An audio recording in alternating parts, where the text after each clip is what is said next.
Hello dear students, आज हम करेंगे सीबीएसई सैंपल पेपर्स। तो ये हमारा CBSE math sample paper series class 12 का हम स्टार्ट कर रहे हैं, क्योंकि हमारा एनसीईआरटी से पूरा सिलेबस हो चुका है। जितना सीबीएसई में जो कुछ है सारा कुछ हमने कवर कर दिया है। तो अब हमारी नई सीरीज हम लेकर आए, इसमें हम सैंपल पेपर करेंगे, जिससे आप बच्चों की प्रैक्टिस होती रहे। और जहां जहां आपको डाउट्स है वहां हमारे एनसीईआरटी मैथ सीरीज से आप उसको देख सकते हो, क्वेश्चंस को। कोई टॉपिक नहीं समझ में आया तो ये हम शुरू करते हैं, देखते हैं। जो आप ये हमारा पहला सैंपल पेपर है जो सीबीएसई से आया हुआ है। मीन सीबीएसई में किस तरीके से पैटर्न है, कुछ नए पैटर्न के क्वेश्चंस हैं। केस स्टडी टाइप का इस बार नया आया हुआ है, और केस स्टडी में वो कंपलसरी भी है, सभी क्वेश्चन करने होते हैं। और बाकी जो है एमसीक्यू नहीं है मैथ्स में, ये ध्यान रखना है। एमसीक्यू केवल केस स्टडी वाले क्वेश्चन में है, जहां पर आप जो है डायरेक्ट आंसर दे सकते हो। बाकी में आपको क्वेश्चन एक दो सेंटेंस में या एक दो लाइन में सॉल्व करके ही लिखना है, ये ध्यान रखना है।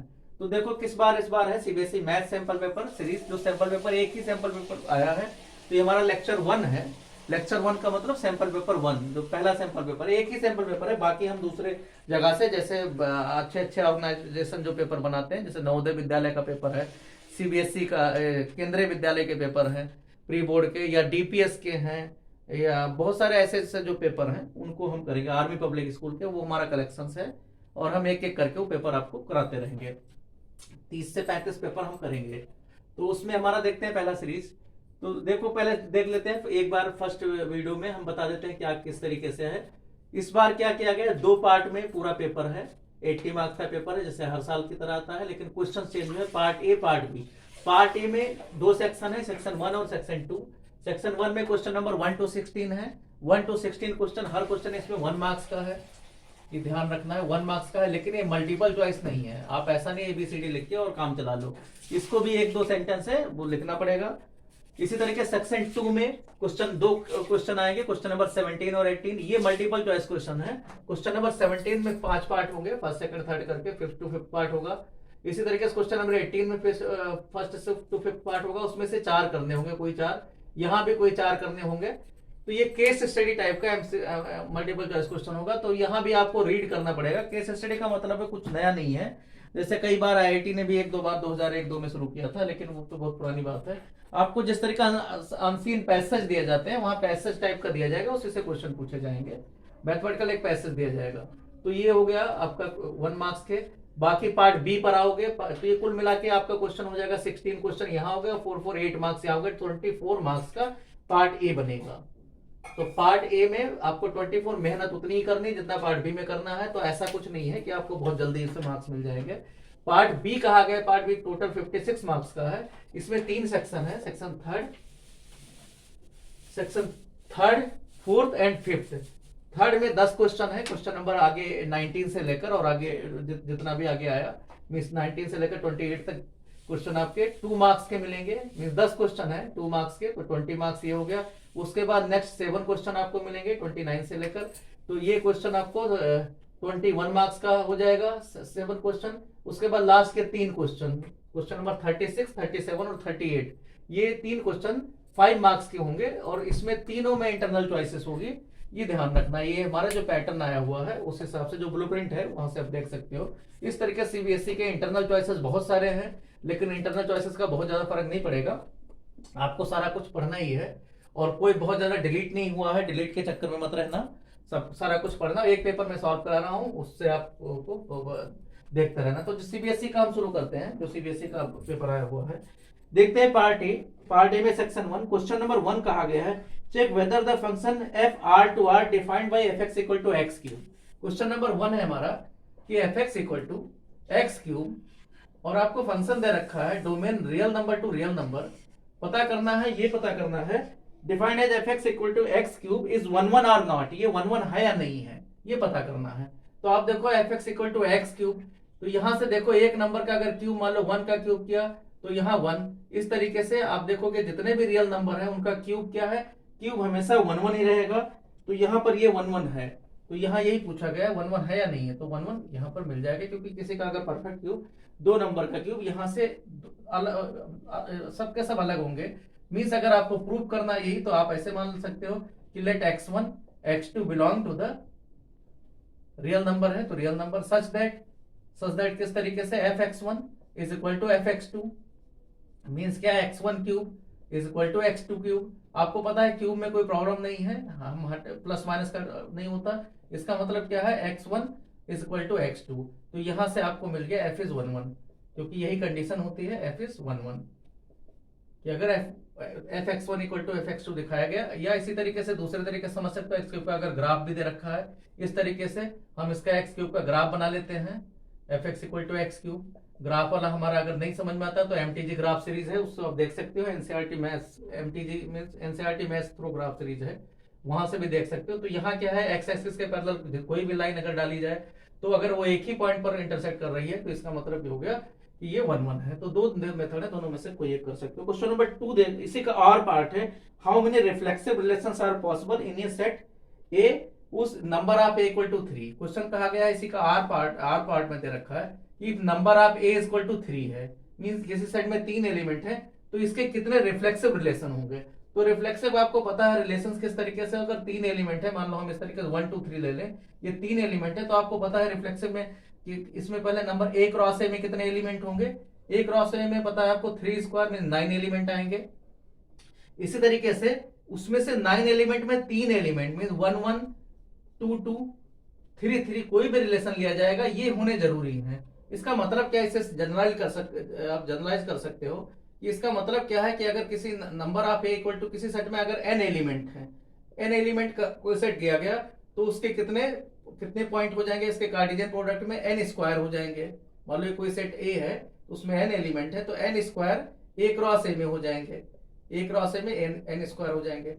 अब इसमें से ए क्रॉस ए में कितने सबसेट बनते हैं, 2 to the power n square subset बनेंगे, क्योंकि सबसेट को रिलेशन कहा जाता है। तो 2 टू द पावर जितने यहाँ एलिमेंट होंगे इतने रिलेशन हो जाएंगे। अब रिफ्लेक्सिव की बात की गई तो कुछ कम हो जाएंगे, तो कितने कम हो जाएंगे, उसमें हर एक में आपको 1 1, जैसे यहाँ 1 1 2 2 है, इस तरीके से 1 1 जो मिलेंगे, मान लो 1 से लेकर n तक नंबर, तो 1 1 2 2 3 3 ये लेने जरूरी है।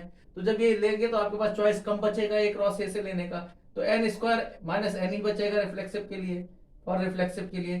तो यहाँ जो कितने बन जाएंगे, नंबर ऑफ रिलेशंस कितने होंगे, रिफ्लेक्सिव रिलेशन कितने मिल जाते हैं, फॉर्मूला बन जाता है 2 to the power n square minus n।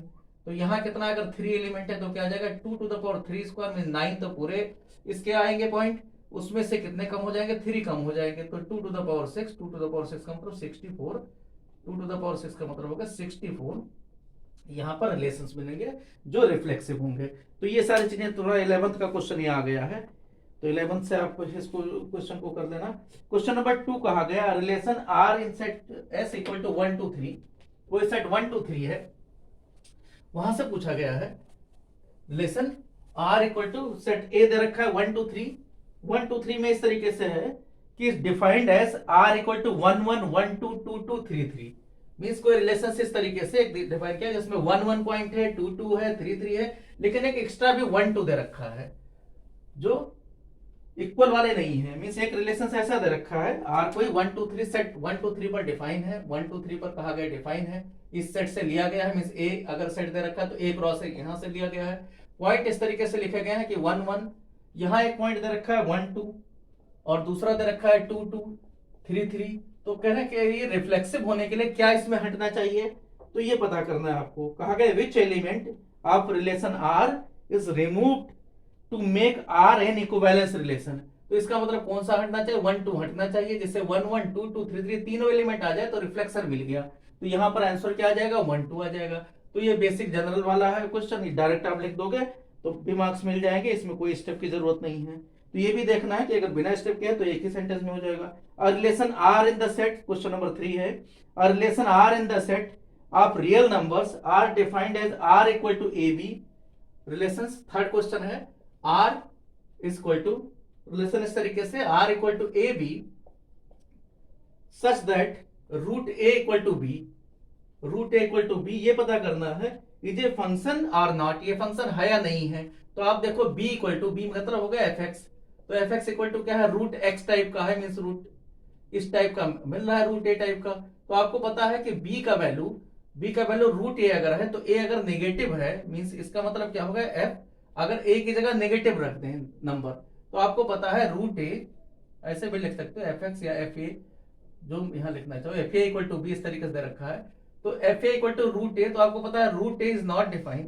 कब root A is not defined, कब डिफाइन नहीं होता, not defined if A is belong to the minus number, means अगर माइनस में है, माइनस इनफाइनाइट टू जीरो है, तो ये डिफाइन नहीं होता। इसका मतलब क्या है, ये आपका फंक्शन नहीं है, क्योंकि यहाँ अगर नंबर भी देखोगे तो नंबर किस तरीके से, b इक्वल टू क्या है रूट ए, मीन्स क्या है, अगर इधर का कोई नंबर लिया आपने, पूरे रियल नंबर पर कहा गया है, यहाँ आपको relation R in the set of real number, means set आपका एफ रियल नंबर है, real number to R defined as दोनों रियल नंबर है, मीन्स आर बाई आर से लिया गया है रिलेशन। तो यहाँ क्या आ जाएगा, नंबर यहाँ कोई भी ले लिया आपने, मान लो यहाँ 2 ले लिया और 3 ले लिया, तो आपको पता है माइनस वाले -2 ले लिया, -3 ले लिया, तो आपको पता है अगर इधर यहाँ आपका बी वाला एलिमेंट इसका स्क्वायर रूट हो जाना है, means f x equal to root x type का दे रखा है। तो यहाँ देखो जो माइनस वाले नंबर है रूट -2, ये आपको नहीं मिलेगा, does not belong to the, कहीं भी नहीं है, इसमें रूट नहीं आएगा। इसका मतलब क्या है कि आपका -2 पर ये फंक्शन ऑपरेट ही नहीं हो रहा है। तो जब नेगेटिव नंबर पर ऑपरेट ही नहीं हो रहा है, तो इसका मतलब नेगेटिव नंबर इसका डोमेन नहीं हो सकता, इसका मतलब पूरे रियल नंबर डोमेन में नहीं आते, इसका मतलब it is not a function. तो नॉट ए फंक्शन, ये तो पता चली गया आंसर में, और क्यों है, क्योंकि ये डोमेन के सभी एलिमेंट पर नहीं आ रहा है। आप इसको जनरली अगर करना चाहो तो इस तरीके से कह सकते हो कि यहाँ एग्जांपल दे सकते हो कि लेट, एग्जांपल आपका कंट्राडिक्शन वाला होना चाहिए कि since -2 belong to the R, ये डोमेन का एलिमेंट है, जब डोमेन का एलिमेंट एसोसिएट नहीं हो रहा है, ठीक है, but -2 does not belong to the, दूसरी तरफ नहीं मिल रहा है, आर ये दूसरा कोडोमेन है, तो कोडोमेन में नहीं मिलता, तो इसका मतलब ये नहीं है फंक्शन। इसके बाद क्वेश्चन नंबर 4 का आ गया, इसी का और पार्ट है, in equivalence relation R in A divides it into equivalence classes A1 A2 A3, कह रहे हैं इसी का आर पार्ट में दे रखा क्वेश्चन नंबर 3 में, आर बहुत है इसमें, प्रैक्टिस के लिए आपके लिए बहुत अच्छा है कि कहा गया है कोई इक्विवेलेंस क्लासेस है।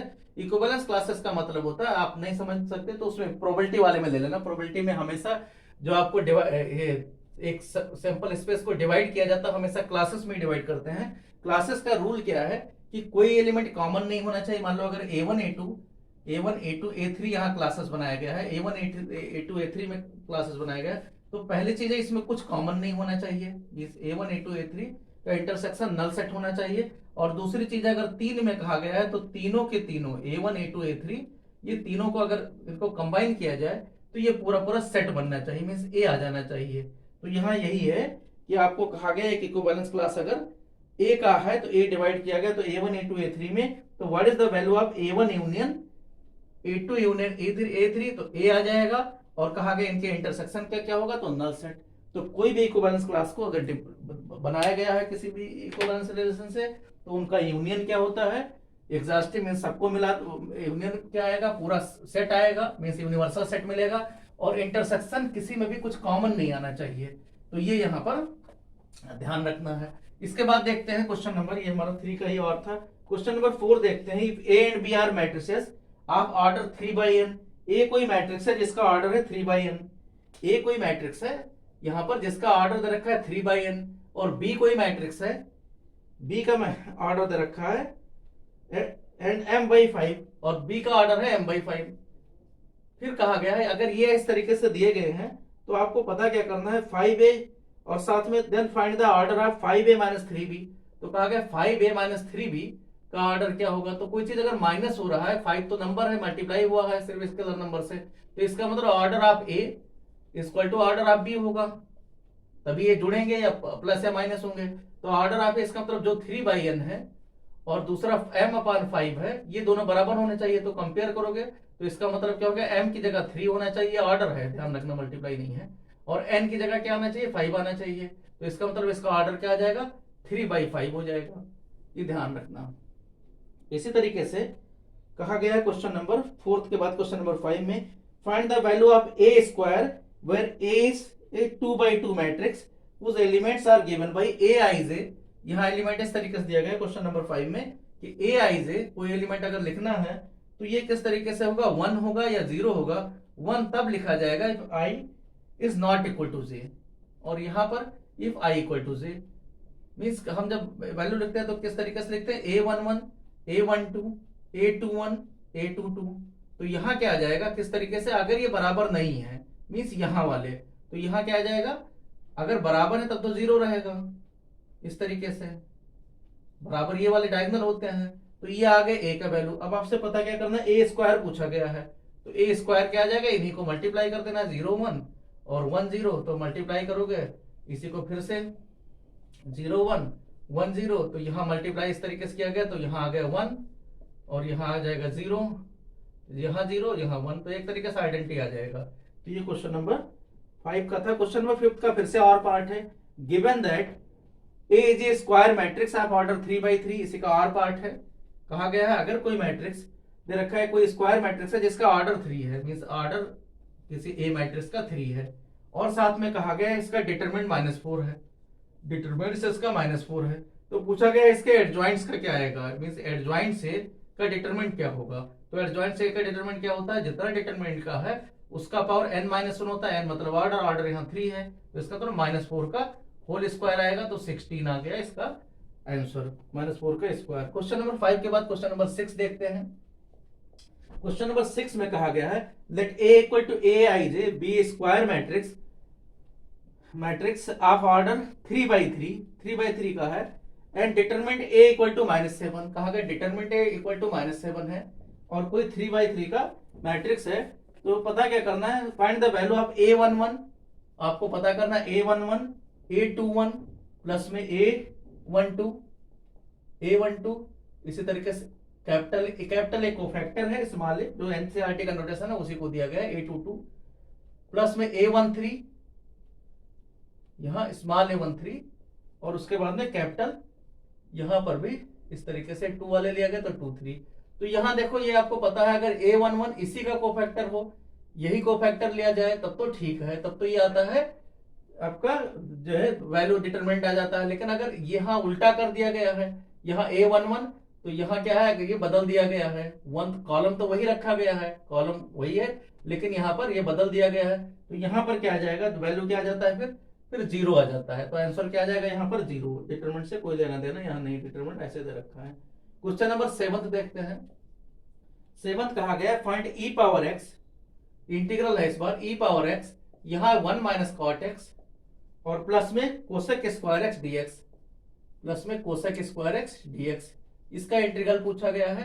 तो देखो 1 माइनस कॉट एक्स को अगर हम fx मान लें, let fx equal to 1 minus cot X, इसको ले लें, तो देखो 1 माइनस कॉट एक्स का cosec square f dash X क्या आ जाएगा, f dash X equal to मिल गया आपका कोसेक स्क्वायर एक्स, क्योंकि 1 का तो 0 होता है, तो यहाँ पर फॉर्मूला कौन सा लग गया, फॉर्मूला यहाँ लग गया e पावर x और यहाँ ब्रैकेट में fx प्लस में f डैश एक्स का इंटीग्रल, तो ये होता है e पावर x और fx होता है, fx आपका 1 माइनस कॉट x है, तो e power x 1 minus cot x plus में कांस्टेंट ऑफ इंटीग्रल, तो यहाँ हमने फॉर्मूला ये अप्लाई कर दिया है।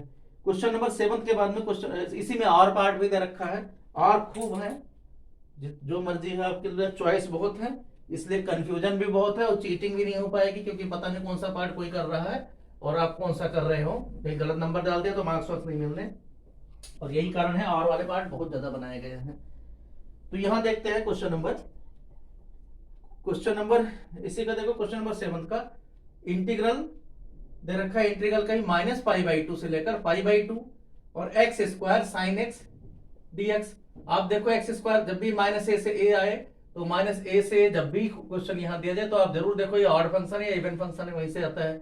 तो देखो fx इक्वल टू आपको दे रखा है x स्क्वायर साइन x दे रखा है, f माइनस एक्स देखोगे तो f minus x equal to क्या आ जाएगा, यहाँ एक्स स्क्वायर और ये आपका sine minus x, sine minus x minus sine x होता है, तो माइनस आ गया माइनस साइन एक्स, तो f ये क्या आ गया माइनस एफ एक्स आ गया, तो इसका मतलब ऑड फंक्शन है। अगर ऑड फंक्शन का इंटीग्रल कहा गया माइनस ए को बीच में, तो क्या आता है, वैल्यू 0 आता है, इवन होता तो ट्वाइस करके इंटीग्रल करना पड़ता, तो आंसर हो गया 0। क्वेश्चन नंबर ये 7 का ही और पार्ट था।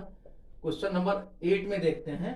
क्वेश्चन नंबर 8 में कहा गया find the area bounded by the y equal to x square, y equal to x square, यहाँ कोई पैराबोला दे रखा है, द एक्स एक्सिस दूसरी बाउंड्री है, एक्स एक्सिस बाउंड्री है, और and the lines x equal to -1, x equal to -1 and x equal to 1, ये कहा गया सारी बाउंड्री है। तो आप कर्व बनाओगे, y एक्सिस की तरफ जा रहा है, इसका मतलब ये ऊपर की तरफ जा रहा है, ये कर्व बनाया आपने, x एक्सिस है साथ में, एक बाउंड्री ये है, एक एक्स का वैल्यू -1 है और दूसरा आपका एक्स का वैल्यू 1 है, तो सिमेट्री है मर्जी वहां 0 to 1 करके कर लो या डायरेक्ट आप कर दो, कुछ फर्क नहीं पड़ता। x इक्वल टू 1, तो आपका एरिया क्या आ जाएगा यहाँ पर -1 से 1 तक, और ये आ गया x² dx।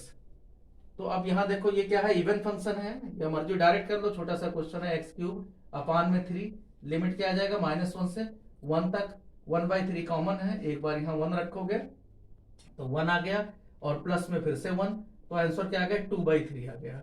तो 2/3 यहाँ एरिया कहा गया, तो पीछे स्क्वायर यूनिट लिखना मत भूलना, क्योंकि एरिया की बात है तो स्क्वायर यूनिट भी लगा देना। क्वेश्चन नंबर 8 के बाद क्वेश्चन नंबर 9 में कहा गया how many arbitrary constant are there in the particular solution. जब भी पर्टिकुलर सोल्यूशन की बात आए, आप द डिफरेंशियल इक्वेशन, कोई भी अगर पर्टिकुलर सोल्यूशन दे रखा है, dy/dx में दे रखा है, और पर्टिकुलर में हमेशा कांस्टेंट क्या होते हैं, 0 होते हैं आर्बिट्री कांस्टेंट, तो यहाँ 0 आंसर आ जाएगा, क्योंकि dy/dx इक्वल टू -4xy² तो दे रखा है यहाँ पर, लेकिन इसका जो कांस्टेंट आएगा उसका वैल्यू निकालने के लिए दे रखा है, ये 0 1 से पास हो रहा है, मींस x 0 रखोगे तो आर्बिट्री कांस्टेंट कितने आ जाएंगे, आंसर कितना हो गया, आर्बिट्री कांस्टेंट 0 आएगा।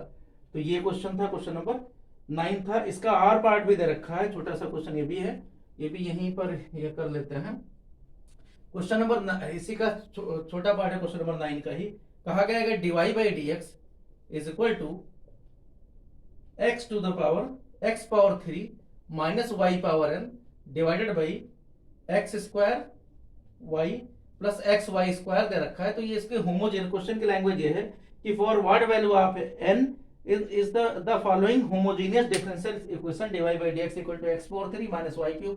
तो जब x power 3 में y power n हट रहा है, तो इसका मतलब जितना x का पावर है उतना ही y का पावर रहा होगा, क्योंकि होमोजेनियस उसी को कहते हैं जब बराबर डिग्री वाले, मींस इसके डायमेंशन बराबर हो। आप इसका डिफरेंशियल इक्वेशन का हमारा लेक्चर देख सकते हो, जो फर्स्ट लेक्चर है एनसीईआरटी मैथ सीरीज में। तो यहाँ पर क्या आ जाएगा, n का वैल्यू क्या आ जाएगा, 3 आ जाएगा, क्योंकि x में से y माइनस हो रहा है, x3 में से y का y पावर n दे रखा है, तो इसका मतलब y³ भी होगा तभी माइनस होगा, क्योंकि इसका डिग्री नीचे 3 ऊपर 3 होना चाहिए, डायमेंशन बराबर होना चाहिए तभी माइनस होगा। तो यहाँ आंसर क्या आ जाएगा, n equal to 3। Question number 10 देखते हैं। क्वेश्चन नंबर 10 में कहा गया find a unit vector in the direction opposite to -3/4j। तो देखो उधर कोई वेक्टर दे रखा है, -3/4j वेक्टर दे रखा है, ये ए वेक्टर है मान लो, इसका अपोजिट, तो इसका अपोजिट क्या आ जाएगा, ए वेक्टर का अपोजिट माइनस का प्लस हो जाएगा, मींस 3/4 वेक्टर आ जाएगा, इसका opposite means opposite to A vector आ गया। अब कहा गया इसका यूनिट वेक्टर पता करो, तो यूनिट वेक्टर क्या आ जाएगा, 3/4 से डिवाइड हो जाएगा, तो इसका तो j कैप, तो आंसर क्या आ जाएगा, j कैप या y एक्सिस की तरफ।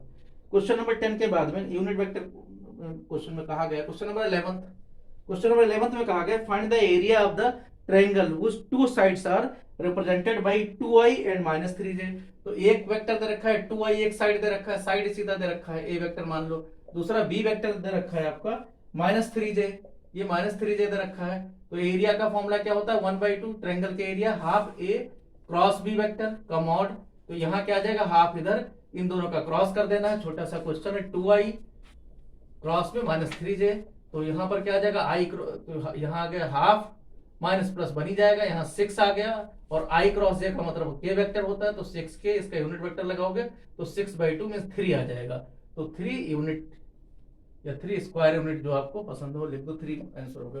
क्वेश्चन नंबर 11 के बाद में क्वेश्चन नंबर 12 है कि find the angle between the unit vectors, means unit vector means a cap, a का मैग्नीट्यूड 1 है और b का मैग्नीट्यूड भी 1 है, दोनों यूनिट वेक्टर है, कैप लगा भी रखा है क्वेश्चन में। गिवन दैट क्या साथ में दे रखा है, a cap plus b cap का मॉडुलस भी 1 है, तो आप क्या करोगे, इनका स्क्वायर कर दोगे, means a cap plus b cap, इसका स्क्वायर कर दोगे, इक्वल टू 1 का स्क्वायर। आपको पता है यहाँ पर फॉर्मूला क्या लगता है, x dot x equal to क्या होता है, मॉड x स्क्वायर, ये वाला फॉर्मूला लगेगा, मींस इसका मतलब इसी को इसी से डॉट करना है। तो यहाँ क्या आ जाएगा, a unit vector dot a unit vector plus b unit vector dot b unit vector, plus में यहाँ क्या आ जाएगा 2a unit vector dot b unit vector equal to 1, ये वैल्यू मॉड a स्क्वायर बन जाएगा 1, ये 1 आ जाएगा, यहाँ आ जाएगा 2, इसका 1 है, मींस 1 इंटू कॉस थीटा होता है बीच में एंगल, इक्वल टू 1, एक 1 से 1 कैंसिल हो जाएगा, तो यहाँ क्या आ जाएगा, कॉस थीटा इक्वल टू आ जाएगा -1/2 मींस थीटा का वैल्यू क्या आ जाएगा, पाई माइनस सेकंड क्वाड्रेंट में तो पाई माइनस 1/2 होता है पाई/3 का, तो पाई माइनस पाई/3, तो आंसर क्या हो जाएगा 2 पाई/3। तो आंसर आ गया 2 पाई/3। ये था क्वेश्चन नंबर हमारा 12। क्वेश्चन नंबर 13 देखते हैं। क्वेश्चन नंबर 13 में कहा गया है कि find the direction cosines of the normal to y z plane. कहा गया डायरेक्शन कोसाइन जो वाई जेड प्लेन के नॉर्मल हो। तो वाई जेड प्लेन के नॉर्मल क्या होता है, एक्स एक्सिस होता है। एक्स एक्सिस हो गया इसके नॉर्मल वाई जेड प्लेन के। वाई जेड प्लेन का नॉर्मल मीन्स उसके वाई मीन्स क्या है, वाई मीन क्या होता है जे। तो जे क्रॉस के आपको चाहिए नॉर्मल, तो एक्स एक्सिस का मतलब हो गया आई कैप। तो इसका आंसर क्या आ गया आई कैप। तो ये आपका था डायरेक्शन आई कैप, या डायरेक्शन कोसाइंस पूछा गया तो डायरेक्शन कोसाइंस आई एक्स एक्सिस का क्या होता है 1,0,0, तो 1 0 0 डायरेक्शन कोसाइंस आ गया, क्योंकि हमें डायरेक्शन कोसाइंस में आंसर पूछा गया है। क्वेश्चन नंबर, और इसमें पूछा जाए तो आई कैप हो गया +0 के भी कह सकते हो। क्वेश्चन नंबर 13 के बाद में क्वेश्चन नंबर 14 कहा गया है। क्वेश्चन नंबर 14 में कहा गया है कि find the coordinates of 2 points of the point where the line means एक लाइन दे रखी है x+3 अपान में 3 स्पेस की लाइन है 3D की है, इज इक्वल टू y-1 अपान में -1, और दूसरा दे रखा है इक्वल टू z-5 और यहाँ पर -5। तो कहा क्या गया है कट्स द xy प्लेन। तो जहां xy प्लेन को कट करेगा, xy प्लेन को जहां भी कट्स होगा वहां पर क्या होगा z का वैल्यू 0 आएगा। तो z यहाँ 0 रख दो तो ये आपको पॉइंट मिल जाएंगे। तो z अगर 0 रख रहे हो तो क्या मिल जाएगा, यहाँ पर xy के वैल्यू पता करने हैं। तो x+3 अपान में 3 इक्वल टू y-1 अपान में -1, यहाँ हो जाएगा 0-5 अपान में -5, तो ये वैल्यू 1 आ जाएगा। यहाँ आपका इक्वल टू 1 आ गया। तो x-1 तो इसका मतलब y का वैल्यू 0 होगा, क्योंकि ये भी 0-1 है। यहाँ भी आपका 0 आ जाएगा, x वैल्यू भी 0 आएगा। तो x0 y0 z0, तो इसका मतलब ओरिजिन हो गया। तो 0 0 0 ये पॉइंट आपका रिक्वायर्ड पॉइंट आ गया, जहां पर xy प्लेन को y प्लेन को कट कर रहा है 0 z=0। ठीक है। क्वेश्चन नंबर 15 कहा गया है the probabilities of A and B solving a problem independently ना भी लिखा जाए तो जब भी दो लोग प्रॉब्लम सॉल्व करें, दोनों अलग अलग हैं, अगर रिसोर्सेस अलग अलग हैं तो हमेशा इंडिपेंडेंट होते हैं। तो ये कॉमन सी बात है। तो यहाँ यही कहा गया है कि दो कोई एनसीईआरटी का क्वेश्चन है, the probabilities of A and B solving a problem independently are 1/3 and 1/4 respectively. If both of them try to solve the problem independently, what is the probability that the problem is solved? क्या probability हो जिससे problem solve हो? तो आपको पता है कि अगर दो लोग सॉल्व कर रहे हैं तो दो ही की 3 कंडीशन है, या तो ए से सॉल्व हो, या बी से सॉल्व हो, या दोनों से सॉल्व हो, या किसी से भी ना हो। तो यहाँ पर क्या है, किसी से ना वाला कंडीशन नहीं होना चाहिए। तो प्रोबेबिलिटी आप ए दे रखा है, ए ही मान लेते हैं। तो probability of A solving, question number हमारा है 15, प्रोबेबिलिटी ऑफ ए सॉल्विंग दे रखा है, रेस्पेक्टिवली दे रखा है 1/3, प्रोबेबिलिटी ऑफ बी सॉल्विंग दे रखा है 1/4। आपको पता क्या करना है, प्रोबेबिलिटी ऑफ आइदर ए और बी, आइदर ए और बी, और बोथ भी कर सकते हो। तो कौन सी कंडीशन नहीं होना चाहिए, एक नहीं वाली मींस 1 माइनस यही वाली हटानी है। प्रोबेबिलिटी ऑफ ए नॉट, दोनों इंडिपेंडेंटली है, आप इंटरसेक्शन या ऐसे भी लिख सकते हो, ए नॉट बी नॉट वाला ये हटाना है। इसका मतलब 1 माइनस इन दोनों को मल्टीप्लाई करना है, 1/1 ए नॉट कितना आ जाएगा, अगर ए इतना दे रखा तो ए नॉट कितना आ जाएगा 2/3, तो यहाँ आ गया 2/3 इंटू बी नॉट कितना आ जाएगा, तो ये आपका 3/4 आ जाएगा। तो 1 माइनस 2/4 मीन्स 1 माइनस 1/2, तो ये आ जाएगा 1/2। यहाँ पर जो निकाल देना, प्रोबेबिलिटी ऑफ ए दे रखा है तो प्रोबेबिलिटी ऑफ ए नॉट कितना आ जाएगा 1 माइनस 1/3 मीन्स 2/3 आ जाएगा। इसी तरीके प्रोबेबिलिटी ऑफ बी नॉट करोगे तो 1 माइनस 1/4, तो ये आपका 3/4 आ जाएगा। तो ये आपका सिंप्लीफाई करके आप कर लोगे। क्वेश्चन नंबर 15 के बाद में क्वेश्चन नंबर 16 कहा गया है, सब 1 मार्क्स के हैं, इसीलिए कहा गया the problem that it will rain on any particular day is 50%। किसी कहीं पर प्रोबेबिलिटी होने की possibility, the problem that it will rain on any particular day 50%, तो 50% चांस है प्रोबेबिलिटी होने की। इसका मतलब प्रोबेबिलिटी ऑफ सक्सेस पी मान लेते हैं 50%। 50% मतलब 50/100, 50/100 का मतलब 1/2 है, तो फेलियर कितना होगा, ये भी 1/2 होगा। तो यहाँ देखो बाइनोमियल डिस्ट्रीब्यूशन जिसने पढ़ रखा है उसके लिए आसानी रहता है, जल्दी इसको क्वेश्चन को कर लेता है।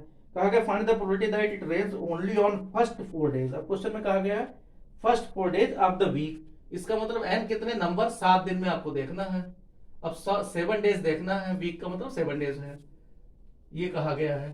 तो 1 वीक, अब उसमें क्या क्या पता करना है, पी एक्स इक्वल टू आपको पी एक्स इक्वल टू 4 पूछा गया है, लेकिन कोई कहीं पर भी नहीं, ये भी साथ में है तो बाइनोमियल नहीं लगेगा। यहाँ कहा गया इस तरीके से है कि पहले 4 दिन, जब फर्स्ट 4 डेज दे रखा है तो यहाँ क्या आ जाएगा, प्रोबेबिलिटी ऑफ इवेंट क्या आ जाएगा, पहले 4 दिन क्या रहेगा, P इंटू पी, क्योंकि इंडिपेंडेंटली है, डेज आर इंडिपेंडेंटली, ध्यान रखना, डेज आर इंडिपेंडेंटली। तो यहाँ इंडिपेंडेंट वाला आ गया, यहाँ हमने पी क्यू लिखी दिया है, तो पी पी, चलो नोटेशन समझना, पी पी पहले फर्स्ट 4 डेज, पहले 4 दिन पी पी रहेगा, उसके बाद 3 दिन क्या रहेगा, क्यू क्यू नहीं हुआ है, लेकिन सबकी प्रॉपर्टी वही है, तो यहाँ क्या आ जाएगा 1/2 1/2 1/2, और ना आने के भी, ना होने के भी 1/2 ही है, तो 1/2 1/2 1/2, तो आपका 7 बार ये 1/2 आ जाएगा, 3 4 7, तो 1/2 टू द पावर 7, तो 1 टू पावर 7 कितना होता है, 2 पावर 7 128 होता है, तो यहाँ आ गया 128, देखना कैलकुलेट करना, 2 पावर 8 है आपका, होता है 64 का दुगना, ठीक है। क्वेश्चन नंबर 16 के बाद में अब हमारा सेक्शन सेकंड शुरू होता है। सेक्शन सेकंड में हमें क्या है, केस स्टडीज है, तो केस स्टडी वाले एमसीक्यू देखते हैं, इसमें थोड़ा सा ध्यान देना होता है। जैसे यहाँ देखो क्वेश्चन में कहा गया है कि बोथ द केस स्टडी, वो सब तो इंस्ट्रक्शन आपको बता दिया है कि both the case study questions are compulsory, attempt any 4 sub parts from each question 17 to 21 and 22 to 26, each question carries 1 marks, वो सारी चीजें हैं। देखो क्या है हमारे पास, question number 17, in architect design a building for a multinational company, कोई बिल्डिंग बनाता है आर्किटेक्ट, किस तरीके से, मल्टीनेशनल कंपनी के लिए, और क्या करता है, the floor consist of a rectangular region with semi circular ends having a perimeter of 200 metre, जिसका पेरीमीटर 200 मीटर होना चाहिए, और यहाँ एक्स वाई के फॉर्म में फिलहाल डायग्राम बना दिया गया है। बस केस स्टडी में क्या है, क्वेश्चन सब वही रहेंगे, 9th 10th में आप कर चुके हो, वही है, मेंसुरेशन में जो किया है वही से लिया गया है, लेकिन बस थोड़ा सा इनको जो है इलेबोरेट करके 12th लाइफ बनाया गया है।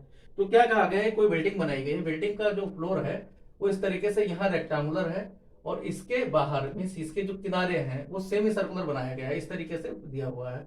बुक आप देखोगे सीबीएसई का सिंबल पर तो आपको पता चल जाएगा।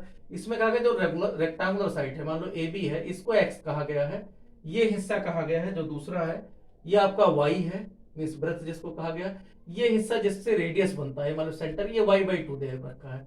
तो आपसे क्या पूछा गया, अब इसमें क्या क्या चीज है, इसका पेरीमीटर दिया हुआ है, तो पेरीमीटर आएगा कितना, आपको पता है ये हिस्सा कितना आ जाएगा, ये आपका आएगा 2πr अपॉन में 2, यहाँ क्या आएगा, यहाँ पे 2π है, तो पूरा मिलके सर्कल बन जाएगा 2πr/2, तो यहाँ इसका मतलब दोनों मिलके πr, ये x है, इधर भी x रहेगा, तो इसका पेरीमीटर जो क्वेश्चन है वो पेरीमीटर आप देखो तो क्या आ जाएगा, पेरीमीटर आपका मिला कितना, पेरीमीटर आएगा x प्लस x, और इस तरफ ये अंदर वाला नहीं जुड़ता, ये जुड़ जाएंगे, प्लस में πr, तो πr दोनों जोड़ दोगे तो क्या आ जाएगा 2πr की जगह y/2 है, तो ये दे रखा है 2 कैंसिल हो जाएगा, तो आपका पेरीमीटर 200 दे रखा है, तो 200 इक्वल टू क्या है 2x प्लस में यहाँ से πy, तो यहाँ से अगर y का वैल्यू निकालना चाहो तो y का वैल्यू क्या आ जाएगा 200 माइनस में 2x डिवाइडेड बाई पाई, तो ये फॉर्म बन गया 200, ये आपका y का वैल्यू आ जाएगा, जहां y की जरूरत होगी वहां हम ये वैल्यू रखेंगे। तो आप देखो क्या क्या चीजें हैं यहाँ पर। सबसे पहला क्वेश्चन है, एक एक किसी से पता करना है, और जो जो हमसे पूछा जाएगा वो हम करते रहेंगे। क्वेश्चन जरूर 1 मार्क्स के हैं, लेकिन केस स्टडी है, मीन्स आपको करना ही पड़ेगा और कोई चारा नहीं है। जैसे देखो यहाँ क्वेश्चन नंबर, इसमें कहा गया है कि based on the above information answer the following. First part है, if X and Y represent the length and breadth of the rectangular region, बनाया दिया बिटवीन द वेरिएबल्स। तो क्या पूछा गया है, इनमें रिलेशंस क्या है। पहला है, फर्स्ट ऑप्शन है x plus pi y equal to 100, ये मैं आपको सिंपल पेपर से आप देख लेना। दूसरा है 2x plus pi y equal to 200, तो 2x plus pi y equal to 200, तो ये आपका फर्स्ट पार्ट हो गया। ये बी पार्ट है क्वेश्चन नंबर 17 के फर्स्ट पार्ट का, ये ध्यान रखना, क्वेश्चन नंबर 17 हम कर रहे हैं, तो 17 के फर्स्ट पार्ट का ये आपका बी पार्ट वाला ऑप्शन सही है। सेकंड कहा गया, the area of the rectangular region a expressed as a function of x is, कहा गया अगर एरिया पता करना है केवल रेक्टेंगुलर रीजन का, तो सेकंड पार्ट में देखो क्या कहा गया, एरिया ऑफ रेक्टेंगुलर रीजन, तो एरिया ऑफ रेक्टेंगुलर रीजन देखते हैं कितना आएगा, एरिया ऑफ रेक्टेंगुलर रीजन का कितना मिलेगा, x इंटू वाई, क्योंकि इतना एरिया यही एरिया चाहिए, तो क्या आ जाएगा यहाँ पर equal to x into y. इसको कहा गया a से अगर लिखा जाए तो a इक्वल टू क्या आ जाएगा, यहाँ x इंटू वाई, x अपनी जगह, इसको मल्टीप्लाई कर दोगे तो 200 minus 2x divided by pi, इससे मल्टीप्लाई किया आपने, तो यहाँ आपका ये आपका 2 कॉमन आ गया, x भी कॉमन है, तो 2 बाई पाई और ये आपका यहाँ x भी कॉमन ले लो या अंदर ही रख दो। यहाँ क्या आ जाएगा 100x माइनस एक्स स्क्वायर, इस फॉर्म में दे रखा है। तो यहाँ ये ऑप्शन आपका 2/पाई, ये आपका ए ऑप्शन ही दे रखा है 100x माइनस, तो ये फर्स्ट वाला ही ऑप्शन है, ए वाला ऑप्शन ही सही है कि एरिया ए को इस तरीके से लिखेंगे।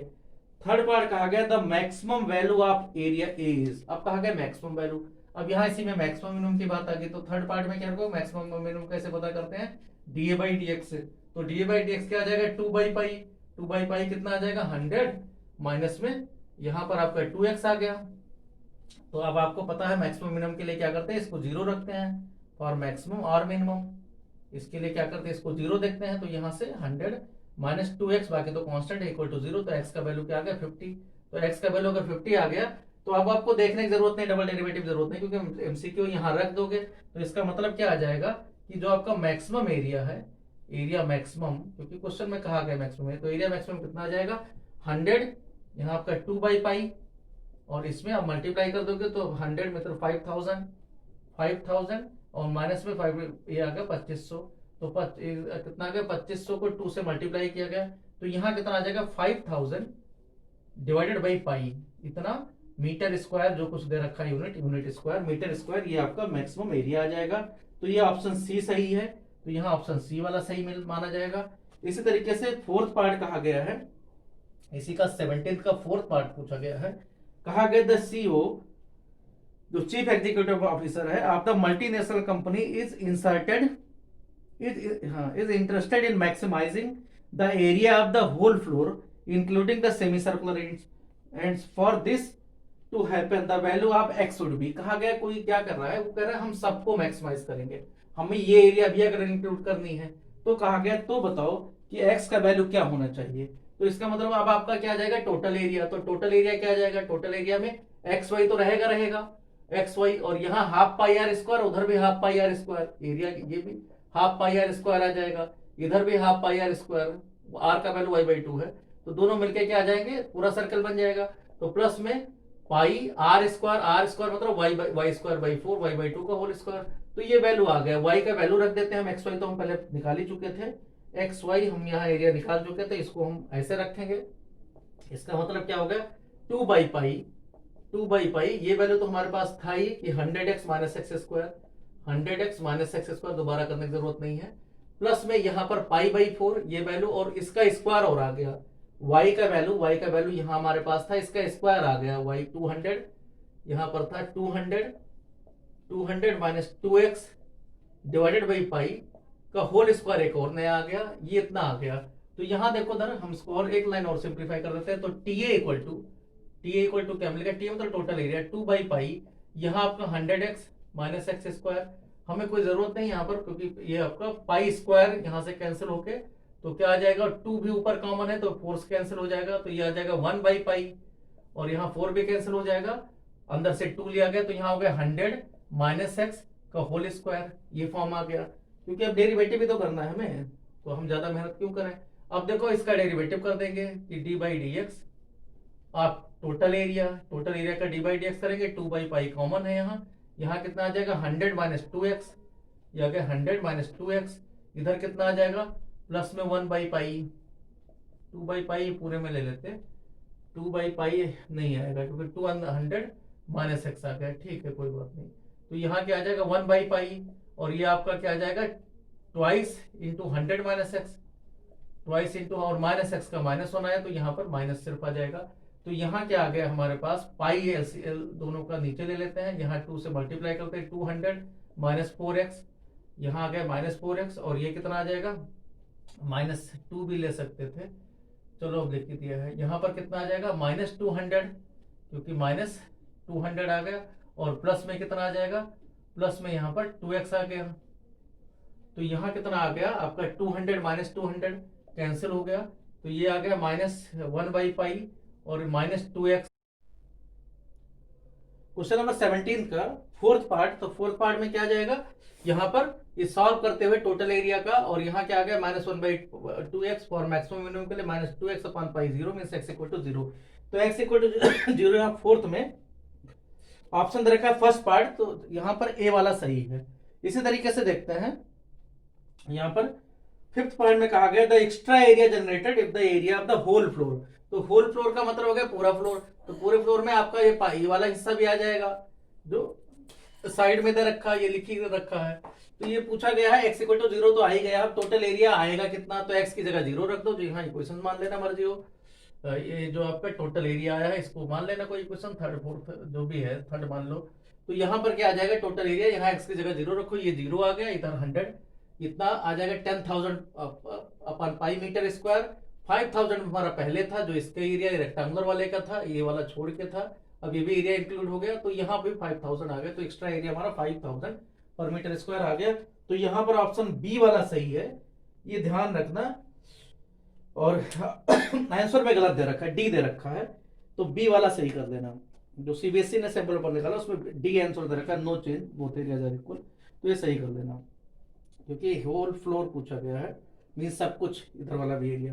क्वेश्चन नंबर 18 है, इसी तरीके से ये भी एक केस स्टडी है कि in an office 3 employees Vinay, Sonia and Iqbal processes incoming copies of a certain form. तो ये क्या करते हैं कि in an office 3 employees Vinay, Sonia, Iqbal process incoming copies of a certain form. कोई फॉर्म है उसकी ये फोटोकॉपी कर रहे हैं, तो फोटोकॉपी किस तरीके से, विनय प्रोसेस 50% ऑफ द फॉर्म, 50% जितने फॉर्म है उनका 50%। क्वेश्चन नंबर 18 देखिए, ये 3 लोग हैं, कौन कौन से हैं, एक तो विनय है, विनय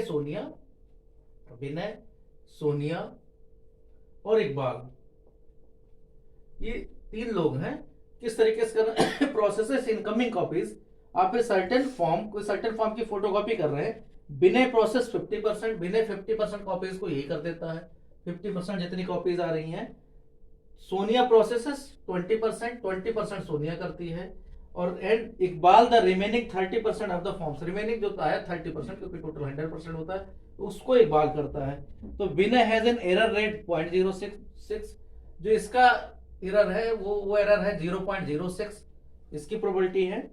इसी तरीके से Sonia has an error rate of 0.04, ये 0.04 इसका रेट है, and Iqbal has an error rate of 0.03, और 0.03 इसका रेट है।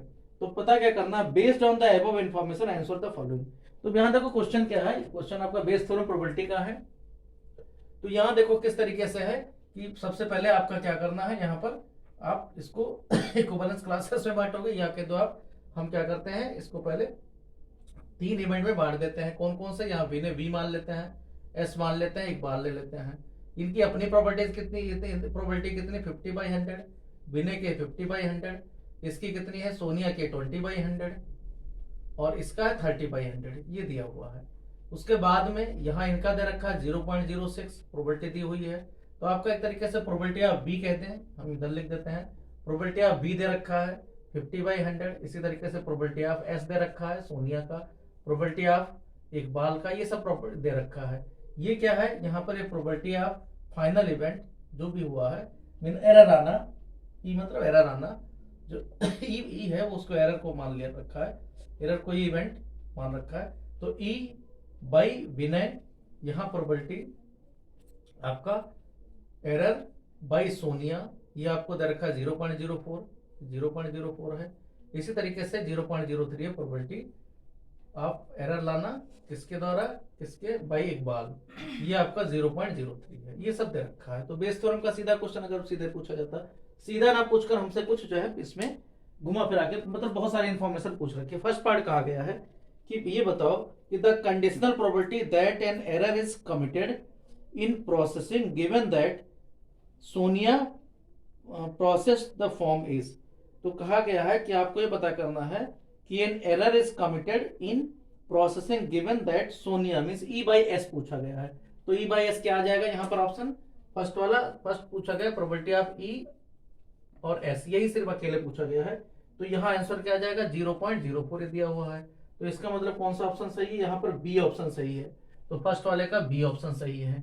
इसी तरीके से सेकंड में कहा गया है, सेकंड में कहा गया the probability that Sonia processed the form and committed an error, Sonia process the form and committed an error.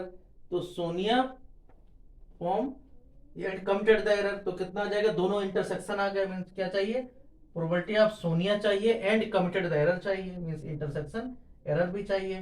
तो इसमें क्या आ जाएगा कि प्रोबेबिलिटी ऑफ आपका सोनिया इनटू प्रोबेबिलिटी ऑफ यहाँ पर एरर अंडर सोनिया, तो ये दोनों मल्टीप्लाई हो जाएंगे। तो दोनों मल्टीप्लाई कितने करके क्या आ जाएगा, 20/100 इंटू 0.04, तो ये कितना आ जाएगा 22/10 मीन 0.08 को 10 से और डिवाइड करोगे तो 0.008 आ जाएगा। तो यहाँ पर ऑप्शन आपका सही है, 0. वाले में इसमें सी ऑप्शन सही है, तो सी वाला सही है, क्योंकि अंडर यहाँ पर आपका मल्टीप्लीकेशन थ्योरम से आ गया। इसी तरीके से थर्ड पार्ट पूछा गया है, कहा the total probability of committing an error in processing the form. अब टोटल प्रोबेबिलिटी पूछा गया, मींस प्रोबेबिलिटी ऑफ ई पूछा गया, फाइनल आया कितना, तो इन सबको जोड़ लेना है, मींस क्या आ जाएगा 50/100 इंटू 0.06 प्लस में 20/100 इंटू 0.04 प्लस में 30/100 इंटू 0.03, तो इन सबको जोड़ लेना है, टोटल प्रोबेबिलिटी का क्वेश्चन बन जाएगा। तो यहाँ आ जाएगा 50, इसको 5/10 कर दो, सब 0 कैंसिल हो जाएंगे, जिससे आसानी रहे।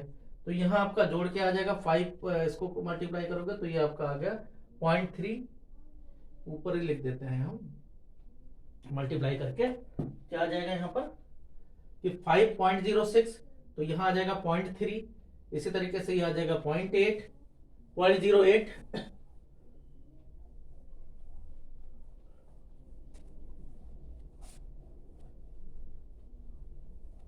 तो इस क्वेश्चन में क्या पहले 5-6 मार्क्स का आ जाता था, अब जो है ये पैटर्न चेंज किया गया, तो देखने में ये एक एक चीज पूछ लिया है, तो ये जाके आपके 4 मार्क्स बना देता है।